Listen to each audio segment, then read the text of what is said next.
আসসালামু আলাইকুম সবাইকে। আশা করি সবাই ভালো আছেন। আলহামদুলিল্লাহ আপনাদের দোয়ায় আমিও ভালো আছি। সকলকে জানাই ইকরাম রিনা চ্যানেল থেকে স্বাগতম। তো বন্ধুরা, চলে আসছি নতুন আরেকটা রেসিপি নিয়ে আপনাদের কাছে। আমার এই রান্নার রেসিপিগুলো আপনাদের ভালো লাগলে অবশ্যই আমার চ্যানেলটা সাবস্ক্রাইব করে আমার পাশে থাকবেন। তো বন্ধুরা, চলে যায় মূল রেসিপিতে। এই যে আমি এখানে 3টি বড় সাইজের লইট্টা মাছ ধুয়ে নিয়েছি খুব ভালোভাবে। এতে আমি শুকনো উপকরণগুলো দিয়ে দিচ্ছি। এতে আমি দিয়ে দিয়েছিলাম 1/2 চা চামচ হলুদের গুঁড়ো, 1/2 চা চামচ মরিচের গুঁড়ো, 1/4 চা চামচ জিরার গুঁড়ো, স্বাদ মতো লবণ, আর আধা চা চামচের থেকে একটু বেশি আমি এতে দিয়ে দিচ্ছি রসুন বাটা। এখন বন্ধুরা, আমি সব উপকরণ একসাথে মিশিয়ে নিয়ে মাছগুলো খুব সুন্দরভাবে মেখে নিব। এই যে বন্ধুরা, এখন আমি সব মাছগুলো খুব সুন্দর করে মেখে নিব, যেন প্রত্যেকটা মাছের গায়ে মশলাগুলো খুব ভালোভাবে লাগে। আমি ওইভাবেই মেখে নিচ্ছি মাছ সবগুলো।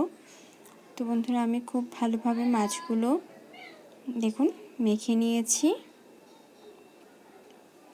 তো বন্ধুরা, মাছগুলো খুব ভালোভাবে আমার মাখা হয়ে গেছে। এখন আমি এই মাছগুলো 10 মিনিটের জন্য ম্যারিনেট করে রেখে দিচ্ছি। তো বন্ধুরা, আমি 10 মিনিট পর আবার ফিরে আসছি। তো বন্ধুরা, এখন চলে যাচ্ছি নেক্সট স্টেপে। এই যে বন্ধুরা, আমি আজকে এখানে নিয়েছি বেসন।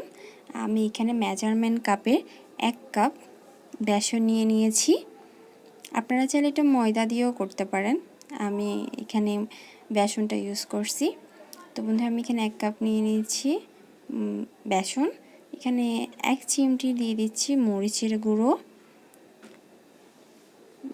গুঁড়ো দিয়ে আমি খুব ভালোভাবে মেখে নিচ্ছি। এই যে আমি ফিরে আসছি 10 মিনিট পর। এই যে আমি মাছগুলো নিয়ে নিচ্ছি এক এক করে। আমি মাছের গায়ে সব খুব ভালোভাবে আমি বেসনগুলো লাগিয়ে নিচ্ছি। এভাবে আমি এক এক করে প্রত্যেকটা মাছ বেসনের মধ্যে গড়িয়ে নেব। যেমন আমি আরেকটা মাছের পিস নিয়ে নিয়েছি। এই মাছটাও সেম প্রথম মাছের মতো আমি বেসনের মধ্যে গড়িয়ে নিচ্ছি। এভাবে আমি এক এক করে দেখো বন্ধুরা, প্রত্যেকটা মাছ আমি গড়িয়ে নিয়েছি। এখন চলে যাব এই রেসিপির মূল অধ্যায়ে।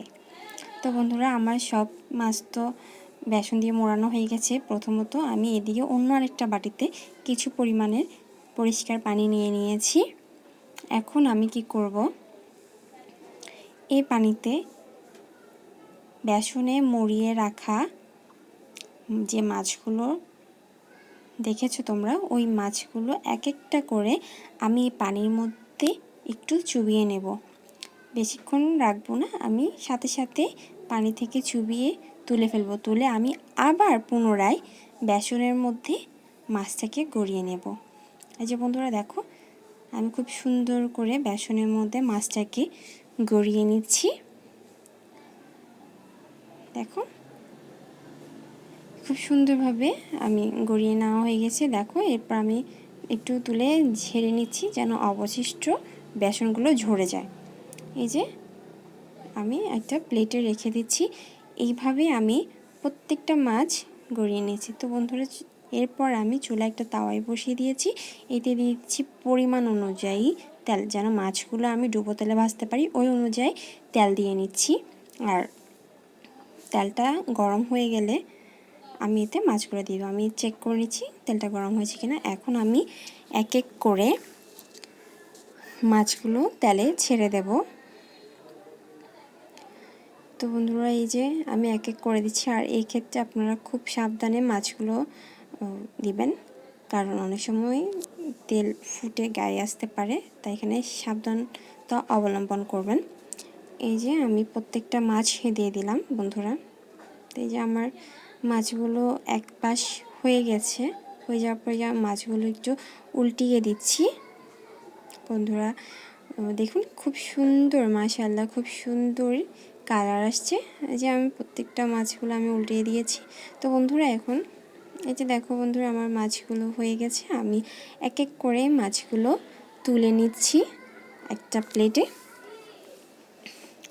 তো বন্ধুরা, যে এক এক করে তোলা হয়ে গেলে আমি পুনরায় আবার সেম প্রসেসে বাকি যে মাছগুলো আছে ওই মাছগুলো তেলে ছেড়ে দেব।